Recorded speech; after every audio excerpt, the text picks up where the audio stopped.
Good morning, everyone, and welcome to this webinar on digital connectivity as a key component of the Good Home Inquiry.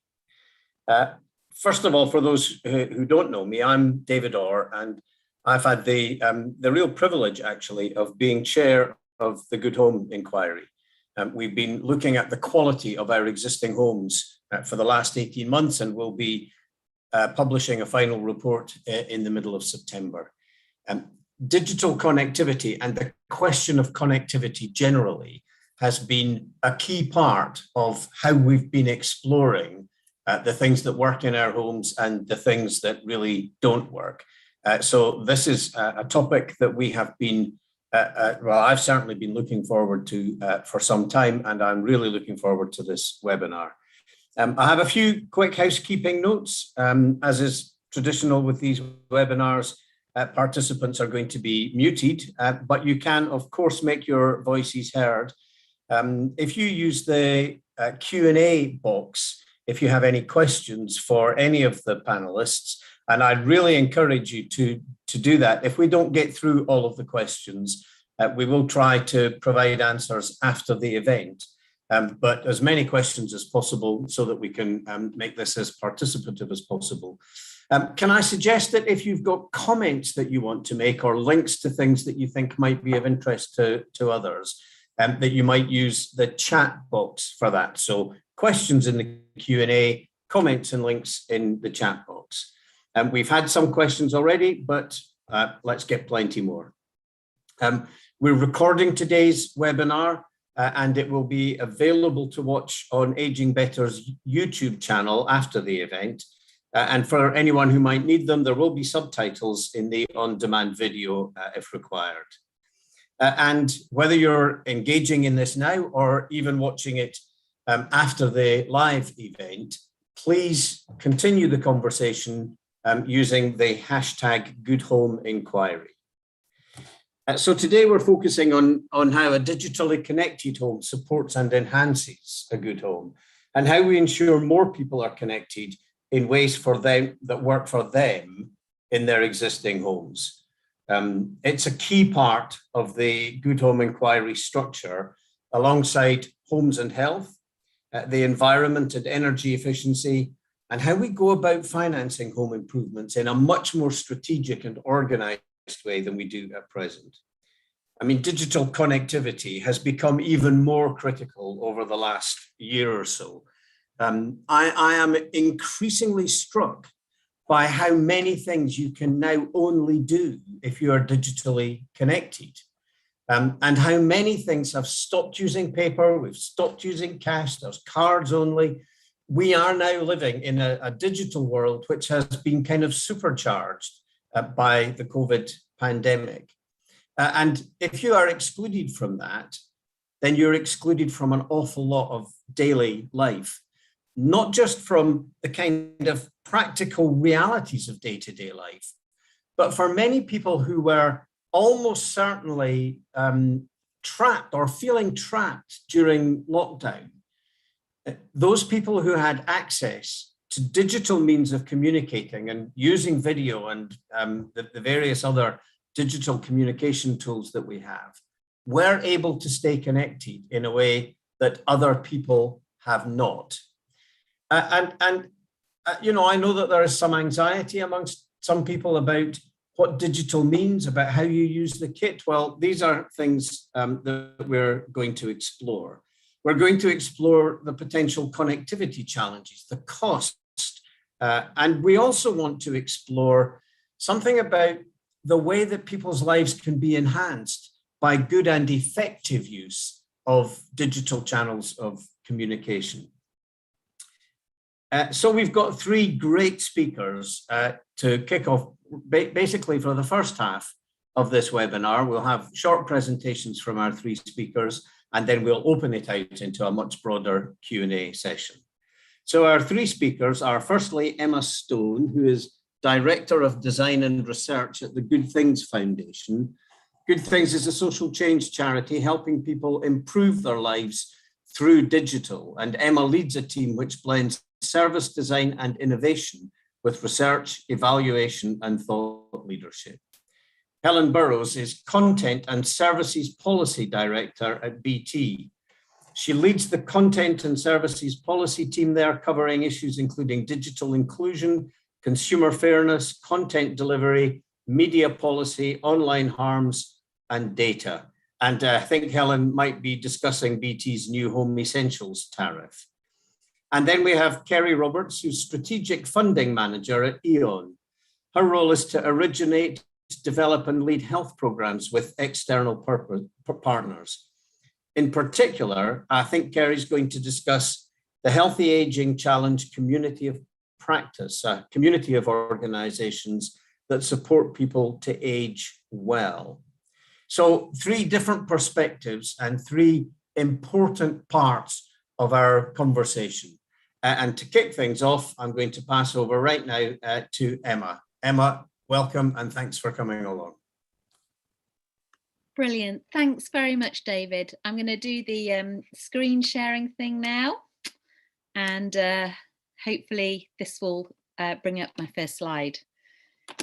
Great. So, as David said, I work for Good Things Foundation, and I'm going to set the scene and give a bit of an overview around some of the issues to do with digital inclusion and digital exclusion, saying a bit about ourselves, talking about the issues, and really wanting to think about how we can fix the digital divide together.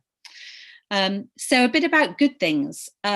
We are a digital inclusion charity, and our vision is a world where everyone benefits from digital and that people aren't left behind.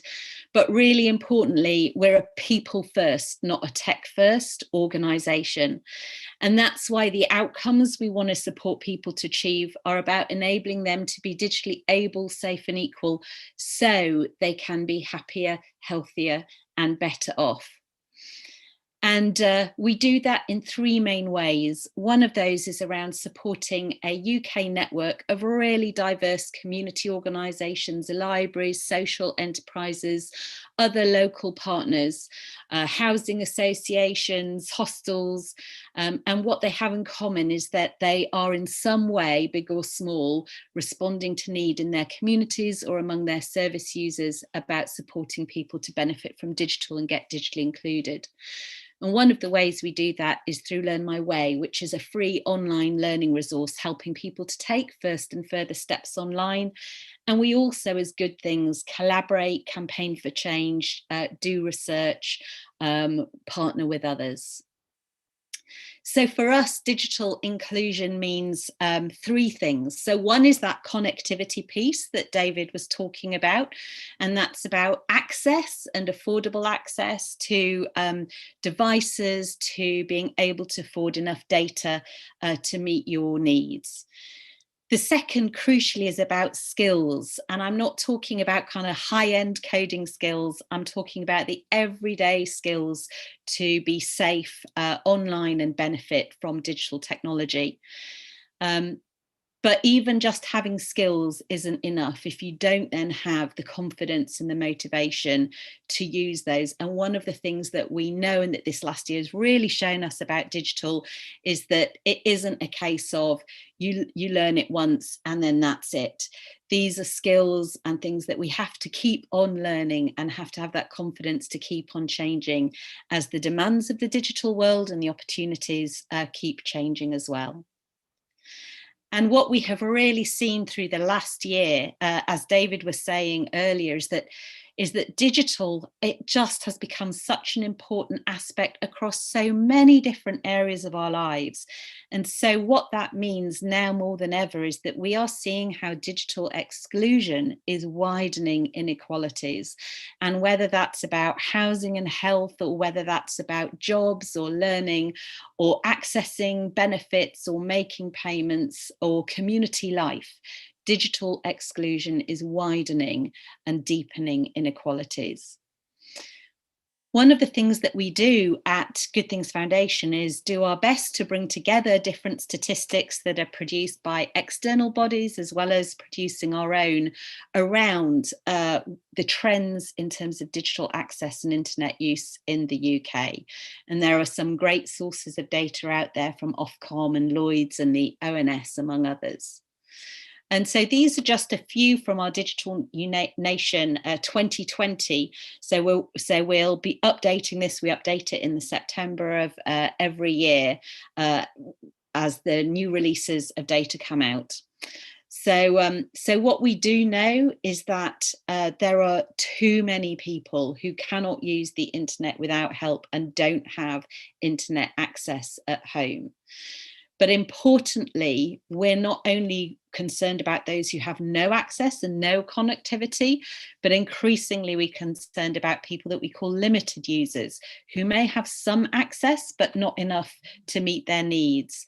And the risk factors of limited users are very similar to those who are non-users. Older people, people from poorer households experiencing financial vulnerability, people living with a health condition or disability. And whereas at the other end of the spectrum, and this is why tackling the digital divide matters so much, is if you can access the internet and you have the connectivity you need in your home and across your lives, then that has a huge impact. It helps you save money, it helps you get a job, it helps you unlock a whole load of different lifelong learning opportunities that are online. It can help with your business, and it can help now with your accessing essential services like GP services. So for those of us who are really digitally connected and digitally confident, the world keeps on opening up for us. And it won't surprise any of you that the UK's digital divide also runs along north-south divisions as well, and divisions within areas linked to deprivation too. So to recap, we're talking about over 2.25 million people who are still offline and 1.5 million households without internet access. And we're not just talking about older people. Many younger people face digital exclusion too, whether that's about connectivity challenges or skills challenges. And we're not just talking about something that will go away over time, because it is heavily driven by poverty. And for some people, there can be really deep motivational and confidence barriers and fears as well. And importantly, thinking about the workplace too, whilst digital skills can be learned easily, too many people are not getting the support they might need from employers to build their digital skills. So that means together we really need to do something about it. It should be a national priority and a shared responsibility as well. And we need to address the access point. We need to be thinking about how we ensure everyone has the skills they need and how they have the support they need in our communities, that social infrastructure alongside the physical infrastructure of your kind of, fast fibre broadband.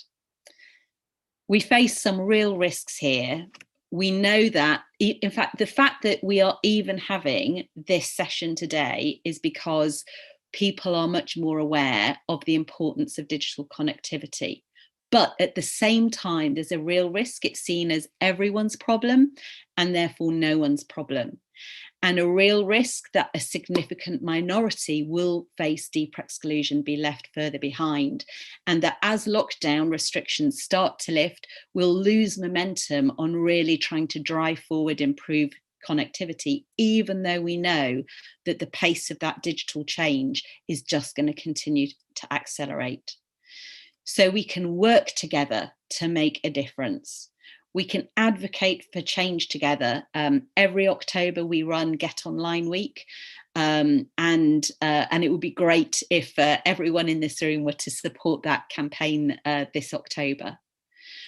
We also need to support everyone to play their part. And one of the biggest learnings that I think we and others have had is that this means that there are not only community groups and organisations, but actually within the housing and the care, the social care workforce, there are people who themselves lack the digital access and skills and confidence that they need to be able to support other people to get connected as well.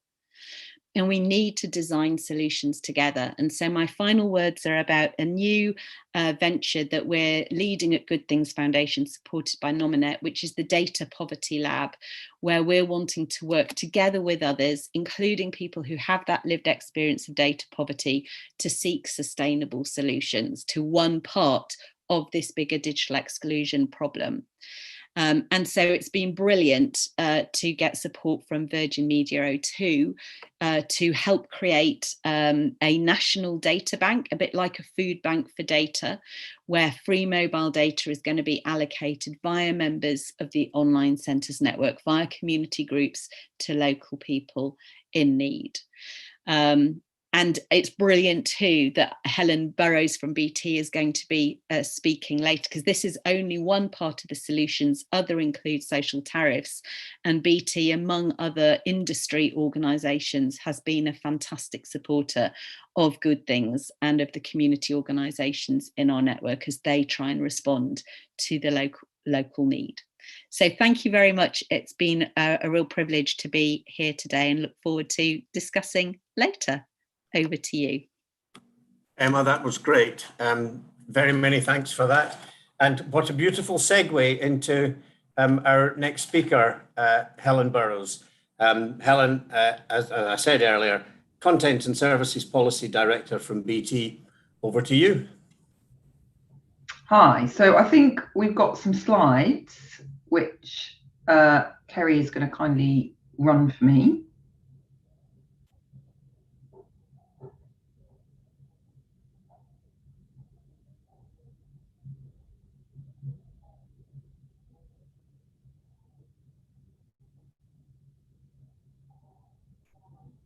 Here we go.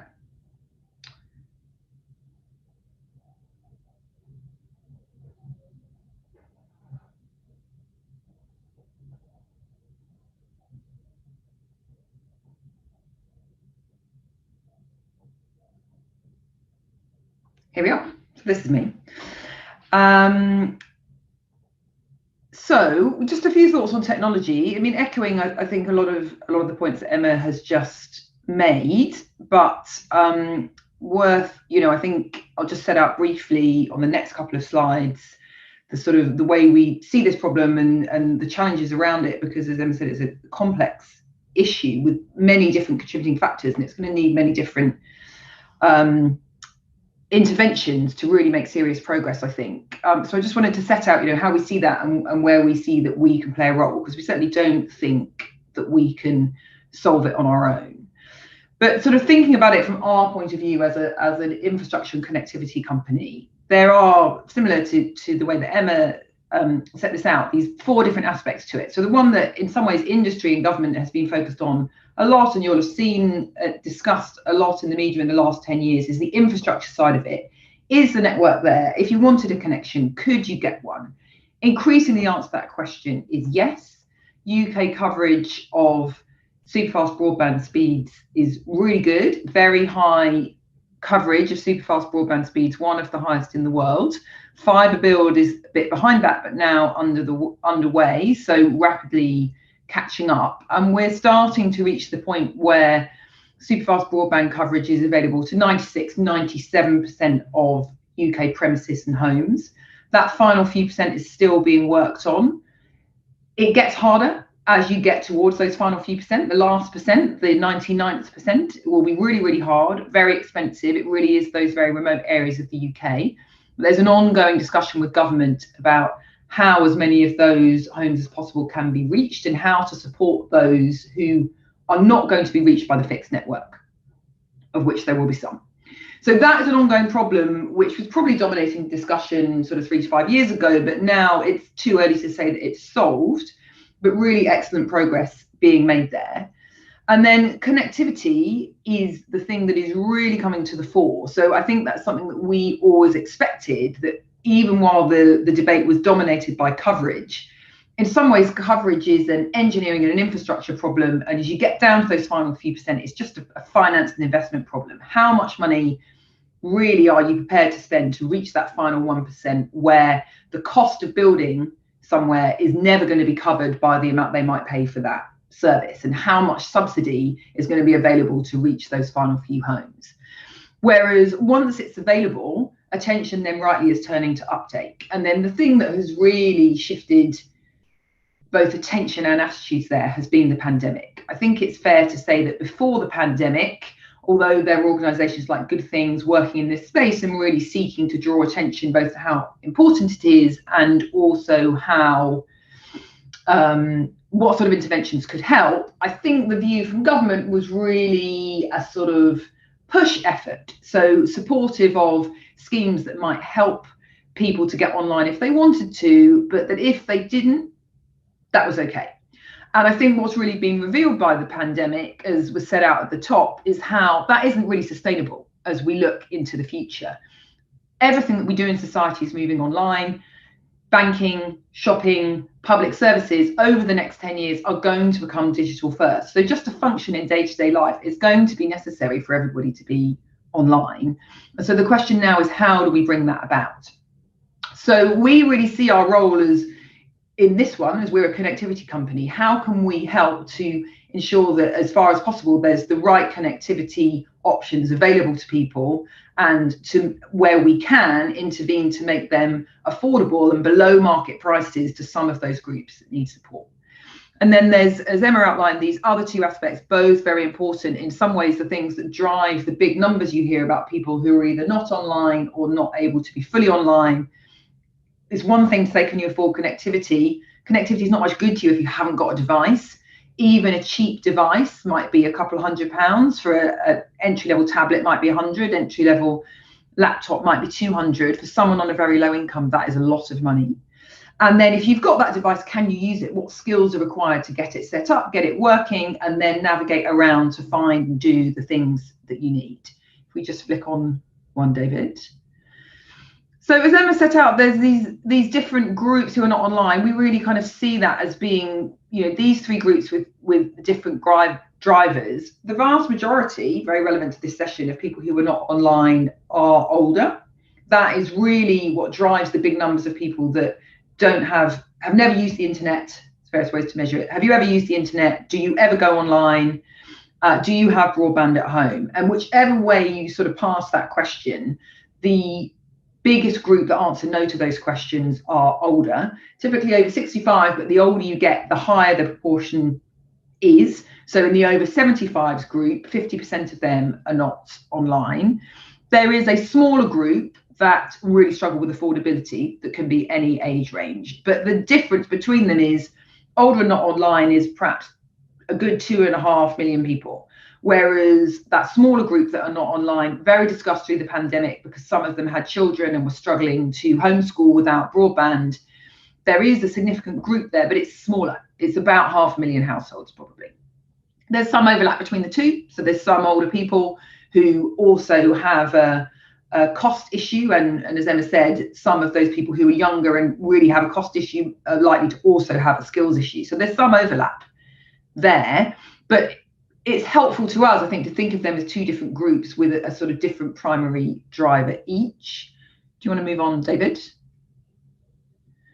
So this is just digging into that in a little bit more detail. And, you know, something that really has stuck with me from the pandemic when we were working with the NHS is their estimate that they came up with last summer, that list of the 1.4 million people they wrote to at the start of the pandemic to warn them that they were concerned, they were very vulnerable, and they should isolate at home, not go out at all, do everything online, shopping, interactions.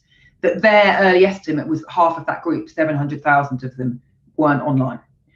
And that is quite shocking, but then you're much more likely to be vulnerable to COVID if you were older. So in some ways then not surprising, it lines up with what we knew already. If you want to move on one more, David. So to seek to really help that cost issue, we launched in June a reworked version of our social tariff. We've had a social tariff for a long time. It started out as only being a phone line, and then sort of 5 to 8 or so years ago, it had a broadband add-on, but it wasn't working that well, and it was sort of, you know, a fairly static product. So we've been on quite a long journey of thinking about how we could change that and make it better. And we now offer a renamed product. The previous one was called BT Basic. If you're on BT Basic, you can stay on it, you don't have to move, but we're not accepting new customers onto it. This is our new social tariff offer, and it is fibre broadband, so the same as that anyone else in the market might buy. Standard speed of 40 gig download, 10 gig upload, which is, you know, the sort of standard product that we also offer commercially for £15 a month. We also offer a higher speed for £20 a month. But not anyone can buy it, obviously, as that is a very low price. It's not far off a cost price. So it has an eligibility, which we check as you sign up with DWP. So you need your national insurance number as you do the sign up process with us. But it's available to anyone on universal credit, anyone on the guaranteed credit element of pension credit, and then a couple of the other benefits that you see listed there. So we hope that that will make a contribution. And one of the understandings that we're really seeking to drive with policymakers is when we think about those groups with affordability issues, that pound for gigabyte of data, fixed connectivity is and will always be the best value option. If we want to enable people who have affordability issues to afford to be online and have all access to all the data they need to do all the things they need to do and would like to do, then wherever somebody is living in a stable situation, a fixed broadband connection will be the most affordable answer. Mobile data can be great, but just the engineering of the way the two networks work, mobile connectivity is scarce, so it costs more money, and it's always going to. Whereas broadband connectivity is not unlimited, but it is possible to increase capacity, and anyway there's more capacity, so pound for gigabyte is cheaper. And that understanding of that, we feel, is quite important. We feel that there's a group of households who in the pre-pandemic world had mobile only connections and then perhaps used fixed connectivity when they were out and about at work or at school or college, and then really struggled at home. And we think there's a group of households there that would be better off, maybe similar outgoings, but would have more or less unlimited data capacity at home if they took this kind of broadband tariff, and probably honestly would need to spend less on mobile data. Our internal data shows that 85% of mobile phone use is in a building. And where do we spend our time? Well, in the past year, we're at home or we're at work. So most of the time when you're in a building, although you might be using a mobile phone, you could and should be on a Wi-Fi network, and you wouldn't need to be using your mobile data. So we think that there's some important understanding to drive there to help households on lower incomes make the choices that enables them to have as much data as they need in a way that they can afford. Do you want to go on to the next slide, David? So as well as this kind of near-term discussion about how do we make things more affordable, how can we enable people to learn the skills they need, for us, the real learning that has come over the last year is that those kind of push efforts, bottom-up efforts, are not going to get everybody online. At some point, there's going to need to be coordinated policy intervention to pull online the cohorts that aren't motivated or aren't able to line up all the things they need to line up to get online themselves. And I think particularly that older group is worth bearing in mind. That's a cohort, it's been studied quite well, where frequently they moved through their working lives without ever needing to use a computer. And so for an individual to go from never having been online, never used a computer, to taking out a broadband subscription, getting some sort of device, getting all of that set up so they could do the things they need to do, that is a long and complicated journey. And some people just aren't going to make it. And our insight is that to really address this problem and enable the sort of reform and support of the NHS and of social care that we all know is needed, there's going to have to be some serious pull interventions. And sitting where we do, we see a big crossover with the future of TV in the UK. There's a policy discussion going on at the moment about the future of the PSBs, public sector broadcasters. So that's the BBC, ITV, Channel 4, Channel 5.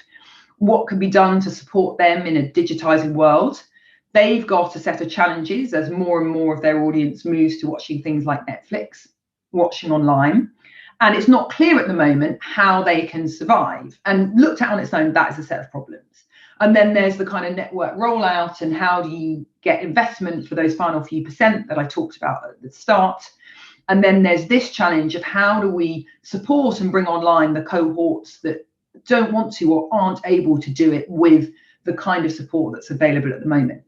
And our view is that if policymakers start to think about how these three seemingly quite different challenges can fit together, there are opportunities to solve all of them better and create actually a new sustainable future for the BBC, ITV, Channel 4, support investment in network rollout so that more premises have a decent connection that enables them to do what they need to do, and have a supported programme to bring those final cohorts online.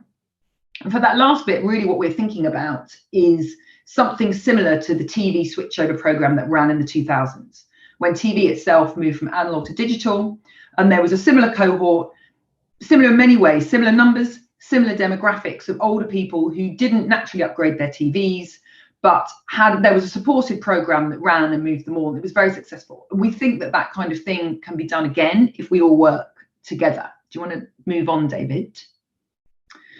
So I think we can skip over this slide. It's a bit more of a technical one for the policy audiences, just talking about why we're sure there's a tipping point coming in the TV industry that sort of makes all of this very relevant. Do you want to go on one more, David? Yeah, we're getting towards the end of the time, Helen.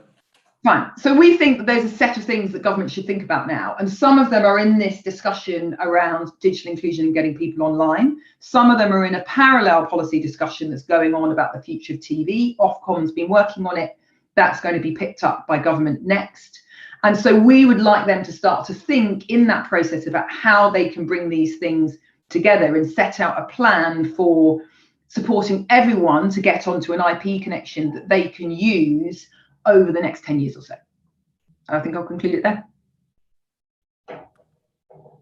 Ellen, that was great. Thank you for that. I think there's a great deal of food for thought there. And one of the things that you were saying quite strongly is something that's been striking me a lot recently in a number of different contexts, but how important it is that we do this work strategically and actually think about, I mean, we're talking about digital connectivity here, how we connect all these things together and make sure that we're doing them in the way that provides the best possible outcome, where we're clear about the long-term public policy objectives in a way that I think we sometimes struggle with. So that's great. We've got a number of questions turning up in the Q&A. Some of them are specifically addressed to you, Helen. We'll come back to those. But for now, let's move on to Kerry Roberts. Kerry is the Strategic Funding Manager at E.ON. You're very welcome, and thanks very much indeed again for coming along. Great, thank you, David. Okay, let's just share my screen.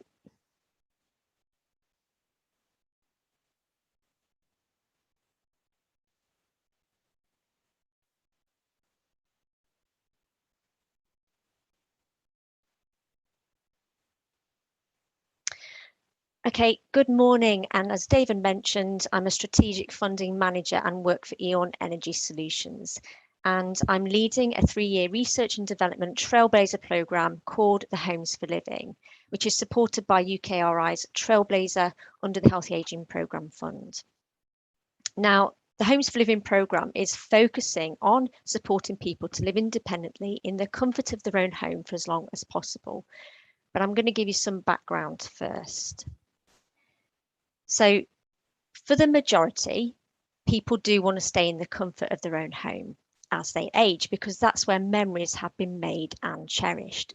However, over half of UK homes are actually over 50 years old, and also 10% of homes have a Category 1 hazard, which is an immediate risk to someone's person's health. And that means that your home, the home that you love so much, can actually be quite a dangerous place to be. Poor housing stock, that costs the NHS an awful lot of money. In fact, it's £1.4 billion annually. And the main areas tend to be excess cold, damp, and slips, trips and falls. But with people living longer, much past 60, and even reaching 100, you've potentially got 3 or 4 generations living at the same time. And often people living into such later stages, their needs are more complex, putting pressure on loved ones to take on the caring responsibility. And it's also impacting their own ability to manage their own future and creating a cycle. So in terms of budgets, to tackle the current problem, the public sector is spending billions, but it's often spending that in a reactive way as needs occur, because there isn't the further budget or resource to proactively manage it. And privately, E.ON spends £80 million a year on providing energy efficiency measures to vulnerable people who live in fuel poverty. But it's not only that. Billions are actually being spent globally in a constant effort to address the concerns of our aging population as it brings. And this slide sort of sums it all for me. So what's E.ON got to do with health? Well, actually quite a lot, as fulfilling some of the basic needs comes from being able to heat your home. Now, we see people on a daily basis in dire need of support, and there's a staggering amount of people with unmet needs, and these are often the people most hardest to reach through the typical health and social care routes. Now, the proposition came about as we realised that fixing someone's home so it's no longer cold and damp, as an example, could actually have a ripple effect and creating an issue elsewhere. For example, if somebody's no longer got respiratory problems because the home is no longer cold and damp, they're not going to the doctors as much. But what happens if going to the doctors is actually their only means for social connection with other people? So using this hierarchy of needs approach, we can tailor the needs of residents, starting with their basic requirements and supporting them so they can continue to fulfill their aspirations. Now, for one person, an aspiration could be to climb Mount Everest, but for another, it could be just to be able to simply climb the stairs. So this doesn't have to be rocket science, and you don't need to reinvent the wheel here. We're not reinventing the wheel here. There are hundreds, if not thousands, of solutions out there already. So it's connecting to people that's the issue. It also doesn't solely rely on tech. This is a multifaceted approach, and it requires a combination of smart, physical solutions and the connectivity with other businesses and learning from the residents themselves that's important. So starting from those basic needs and supporting people to heat their homes, getting them on the right tariff, even if they're not an E.ON customer. You don't have to be an E.ON customer or move over to take part in this scheme. And as well as doing things like benefit entitlement checks online, we've supported residents that are saving up to and over £200 a month. So as we move up the hierarchy and go to safety, we can provide a suite of adaptations through Invisible Creations, who are reinventing this stereotypical the adaptations that we know today, and it removes the stigma. So solutions are discreet, they're dual purpose, and they don't remind you of hospitals. There's also the Ring Doorbell. It gives you a simple view of your property, as an example, through a camera. It's a lot cheaper than CCTV. Plus, it helps loved ones know that mum's got home okay, so they're not having to rush home in a mad panic because mum's not answered the phone. And as we look at social support and mental health and well-being, supporting people to connect with one another through social prescribing is quite important. But what does the word tech mean to some people? Now, one lady that I interviewed when I was carrying out some qualitative questionnaire, she was in her 80s, Sheila. And as I was going through the questions, I said, are you digital? And I purposefully didn't mention what I meant by digital because I just wanted to get her perception of how she understood that word. And she said, absolutely not. I've lived 80 years, thank you very much, without that sort of stuff. I don't need, that to help me continue for another 20 years. And after the interview, I was asking her about, her family and how does she keep in touch with relatives. And she was telling me she had a son in New Zealand. I said, well, how do you connect with him?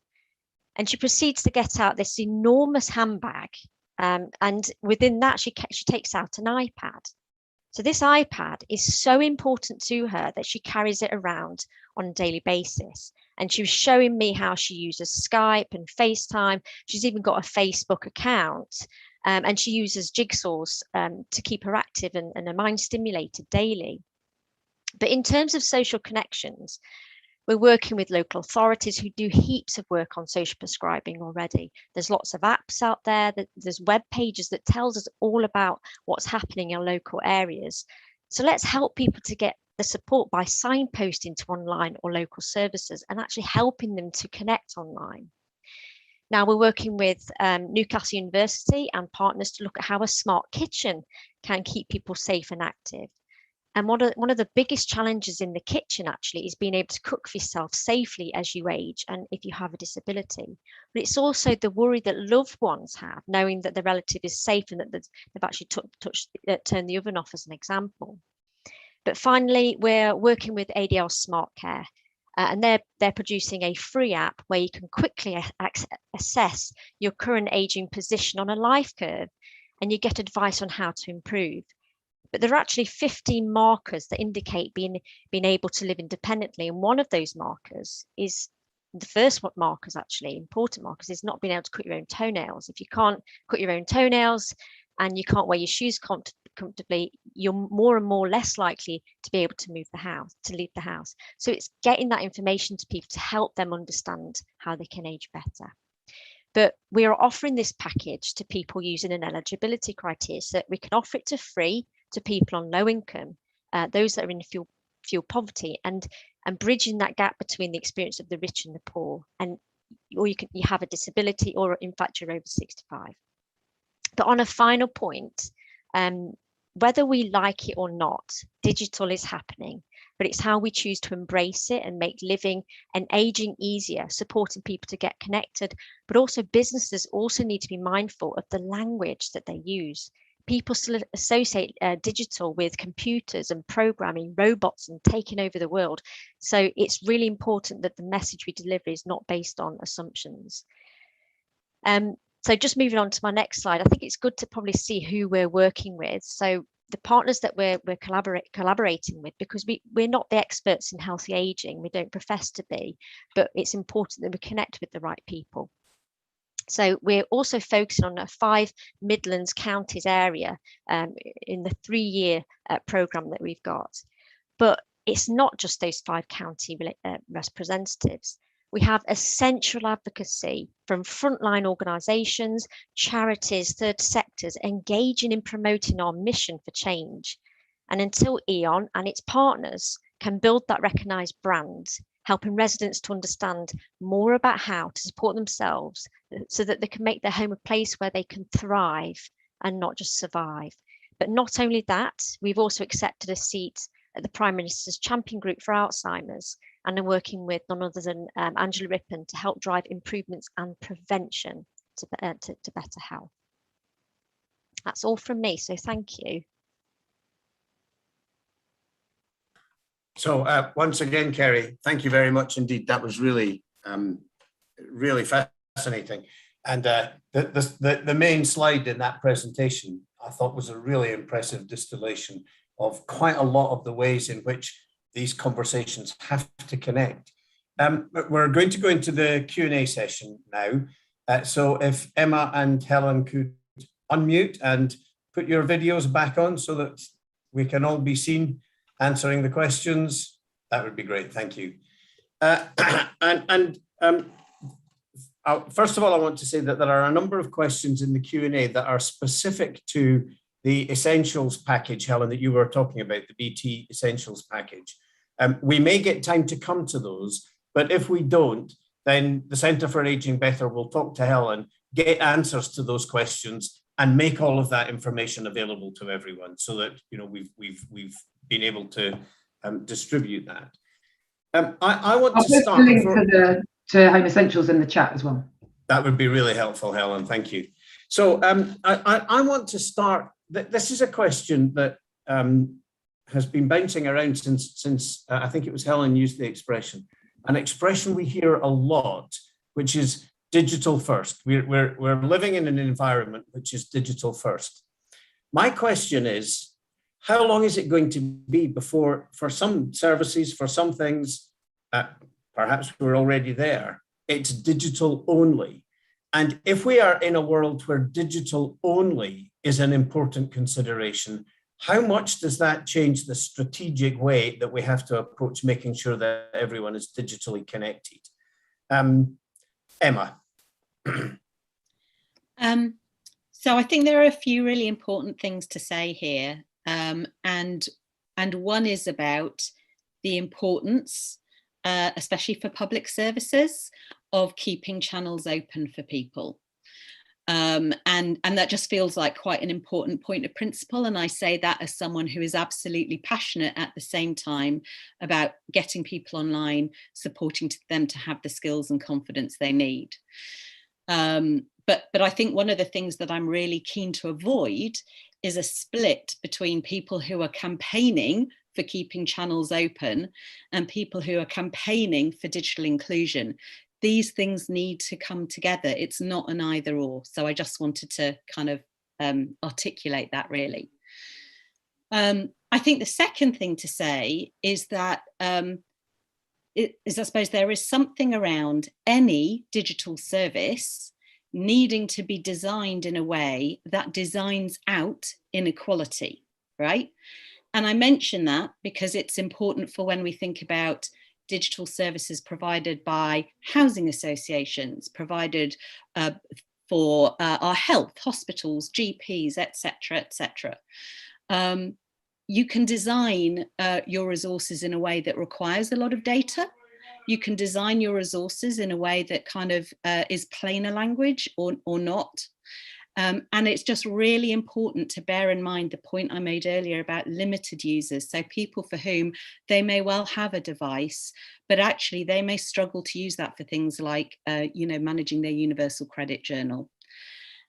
So even when we're talking about kind of moving to digital first or digital by default, there's a real onus to think about how you design those services in ways that reduce inequality. Okay, so I get all of that. I'm going to pass the question on next to Helen, but I do want to preface it by saying, while we should always have alternatives, some of them have gone already. So there are some very, very well-known high street shops that are no longer available on the high street. You can't go in, try on the clothes and hand over cash. What you have to do is go online to be able to access that. And if that's your favorite shop that you've been shopping in for the last 40 years and it's only available online, that is digital only. It's not just digital first. And on a much more basic level, I know all of us now, or virtually everyone, has a card, but there are loads of shops now where if you go and offer cash, you'll get turned away. You can't come and spend cash in my shop. You can only do it by card. And it seems to me that this is a start of a process, not just a moment in time, which is going to become more and more acute. And the reason that I think this is so important is that if more and more things become absolutely unobtainable by any means other than digital, then we don't have an analog solution. We have to find a way of ensuring that everyone can be digitally connected, which is why, Helen, I think that your question earlier about how much we're prepared to spend to get to the last 1 or 2 or 3% is actually really, really critical, especially if government starts providing some services that are digital only. So I mean, are we at this point? Am I overstressing this? I don't think you're overstressing it. I mean, I think you're right. We are already living through that transition. And I think we're already in that place where the best prices for many services you buy, gas, electricity, telecoms, are available online. Sure, you can buy those things offline, but that is not the way you're going to get those best prices. So there's already things like that. There's a cost to not being online. And as you say, I think it varies, but certainly in some big cities, there's quite a lot of shops that don't accept cash. So we are already in part of that change, and the cost of not being online for those who are not will get higher and higher and higher, both in terms of the choices of what's available to them and in terms of the price of something if they're buying it, and in terms of perhaps just the time and effort they have to put into something to get some sort of a need met. But I think that will be quite a long tail. And if we think about sort of similar previous transitions, I looked at this recently, the highest ever household penetration of phone lines was in the late 90s, and it was 95%. So there always were 5% of households that didn't have a phone line, and somehow we made that work. You know, most of it used to be, I guess, sort of in the late 20th century, the way you dealt with things and got good deals was on the phone, right? But there were still some people who didn't have a phone and were dealing with the companies that supplied them with services by letter or perhaps going in person. So to a certain extent, even with very coordinated programs, there were perhaps always going to be a small cohort who choose to opt out, and I guess maybe accept the personal cost of that. But there needs to be, I think you're right, a sort of plan for how we're going to enable everyone to participate. And one of our thoughts around TV is that it's a way that the government can perhaps approach enabling everyone to have a basic connection to the digital world. It doesn't necessarily have to be the full internet where they're surfing around on some sort of a device. And it would be a way of getting TV. And one of those questions will be, we've got a way of getting TV at the moment, but eventually that way of broadcast with the aerial on the roof will get switched off. It's inevitable on a sort of 10 to maybe 15-year time frame. And it will be delivered after that over the internet and IP connections. So that leaves you to some sort of a program to enable people to get that. And through the TV, which is a device many people who've never used a computer are very familiar with, you could potentially run a few other services.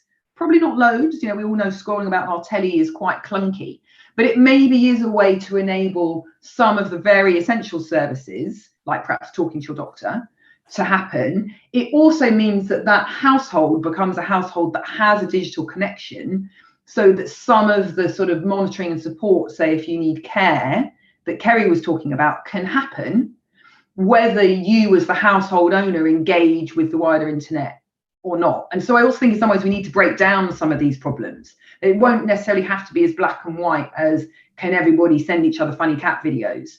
Not everybody needs to do that. Yeah. But they maybe need some other form of connectivity. So Okay, I think that's true. I need to move on because there's loads of other questions, and this is just one topic, and we're not going to get through all the questions, I'm afraid, because there is so much interest in all of this. But I want to go to something that is, I think, directly connected to this, which is the analog to digital switch, which is coming down the track at a rate of knots. I mean, that's due to happen fully by 2025.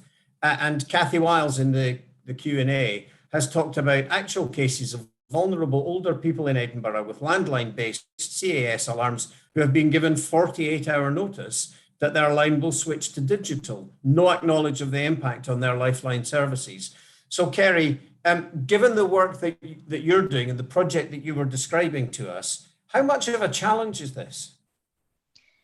Massively. I mean, there's a lot of work to be done yet in the social connectivity, but just bringing on, building on from the last comments as well, that we can't just rely on digital alone. But I'm sort of twofold in this whole thing. I'm learning as I go along. So this is a research program. And for me, the biggest connection is with the people themselves, that they can tell us. So there's a couple of things here, which is actually there's more people that are in an older cohort that are digitally connected than we think, actually. And actually, we're relying on the younger cohort to supply services to their. So, for example, when your iPhone is no longer in use, you hand it over to your parents. Well, I know I do, and a lot of my friends do as well. But actually, the largest growing market share in Apple is over 60s. But what I'm mindful of is that as we age, it isn't inevitable. So things like Alzheimer's, it can be prevented. So 70% of Alzheimer's can be prevented. But if there's a massive reliance on digital alone, then we might be separating people, you know, and sort of disadvantaging people from that have Alzheimer's or dementia, as an example. So I'm working with the Prime Minister's Champion Group to tackle that and to look at ways in which we can enhance that and improve that. But I think it's a ripple effect, like I mentioned earlier, and that's why we're using this Maslow as a, you know, hierarchy of needs in a model. But, you know, if you fix one thing, it could create an issue elsewhere. So I'm sort of, it's difficult to answer at the moment, and I think we're a long way off from coming up to a solution. But I do think that there is lots of ways that we can embrace the digital world to help us feel safe at home, to help us feel connected. But it isn't everything. Sorry, and that's probably not what you want to hear on this kind of chat. But for me, it's a combination. But these are critical issues. So, Emma, Sean Johnson's asked a question about moving to online services without exacerbating face-to-face social isolation. So I don't think we're going to go back to the days when people go to the bank or go to the post office. That's going to happen less and less and less. But as we're making this change, how can we ensure that it doesn't actually kind of turbocharge that sense of social isolation? Because we are social creatures, and although digital connectivity helps, we like to talk to each other. So I think I'm just really going to restate the thing that I said earlier about we have to be bringing these things together. At Good Things Foundation, up until the pandemic, our entire approach to supporting people to get connected and benefit from the internet was about face-to-face. It was about peer groups and peer champions, and in your community centre and with your local carers, cafe, whatever it might be, because you're right, we're really social. And that's the other thing about digital, is we have to move away from thinking about it's digital or community. This is about, you know, how we can bring these together in our lives and how digital can support us to be connected and continue to meet in lots of different ways. And there was a question in the chat around how we can do that in the pandemic. And honestly, it is amazing how community organisations across this country have worked to support people locally to be able to get online during the pandemic. And it isn't easy at all. Can't wait for us to be able to kind of support people to meet up in other ways. But I do just want to keep us bringing back to imagining a future where, yes, the online world is really, really important for us, and we're making sure no one is left behind, and people have the confidence as well as the connectivity to benefit. But that isn't about seeing us as separate individuals. It is part of how we live well and safely in a digital world. Okay, thank you for that. Maggie Kirby-Barr asked a number of questions, but what resources, affordable resources, are available to help new users take the journey to successful, effective connection? If anyone has any answers to that question, please stick it in the either the Q&A or the chat box. But I will ask colleagues at Aging Better to see if we can provide some answers to the various specific questions like that have bone asked in the chat box. I've got one last question because we're out of time, sadly. One of the things that's been part of our conversation in the Good Home Inquiry discussions is how simple and straightforward, or how much more simple and straightforward this would be if we could all make an assumption that any house that we moved into, whether we're buying it or renting it, would have internet connectivity in the same way that we assume that when you walk into a house, it will have electrical connectivity and you can switch the lights on. You have to buy the service, but not the connection. Should we be proposing that as active government policy from right now, that we need to have a public policy imperative that every home has internet available as you walk through the front door? Helen first. I think we could do, but I think it then requires some serious thought about funding. Yeah. So with that parallel you draw with energy and water, average broadband bills at commercial prices are very significantly lower than average energy bills or average water bills. And part of that, whilst innovating and rebuilding the network and making the speeds faster and. So, you know, whilst there's an important ambition there to achieve that, both to get that cost to every household and then to maintain it and have some plan for how it's maintained even when there isn't a bill payer, needs to be funded. We think there are ways to do that, and it's the kind of thing that could be thought through as the government thinks about the future of TV. But the idea is a good one, yes, but it will require some thought about how that can be funded. Okay. I'm going to give Kerry and Emma the chance to have a one-word answer to my question. Oh, good idea, yes or no? ooh. Yes, yeah, it is. Yeah. Okay. It's Emma? just the fund. It's just the money. funding. Well, you know, it's only money. Yes, along with the local support Yeah. in your community to be able to use it. Okay. Listen, folks, I think that's been absolutely fantastic. I've really enjoyed this session. You three presenters, Helen, Kerry, Emma, I think you've been brilliant and have brought a huge amount to this conversation, not just in your presentations, but in the questions. The participants, I am so sorry that we've not had a chance to do more of the questions that people have asked. We will do our best to answer as many of them as we can. We will make slides available from today for everyone who's been here, but the whole thing is available on the Aging Better YouTube channel, including the questions, the answers, all of the slides, everything, the whole lot. Please continue to take part in the conversation. If you've got any thoughts or any views, use any of the social media channels or send us an email.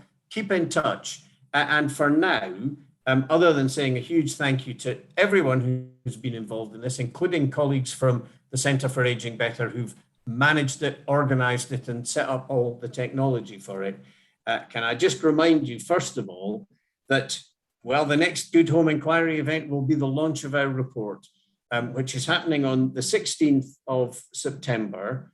And we will be running a webinar about that report on that afternoon. And secondly, there is a link in the chat if you would like to give us any feedback. We'd very much welcome it. And otherwise, thanks again, everyone. Brilliant.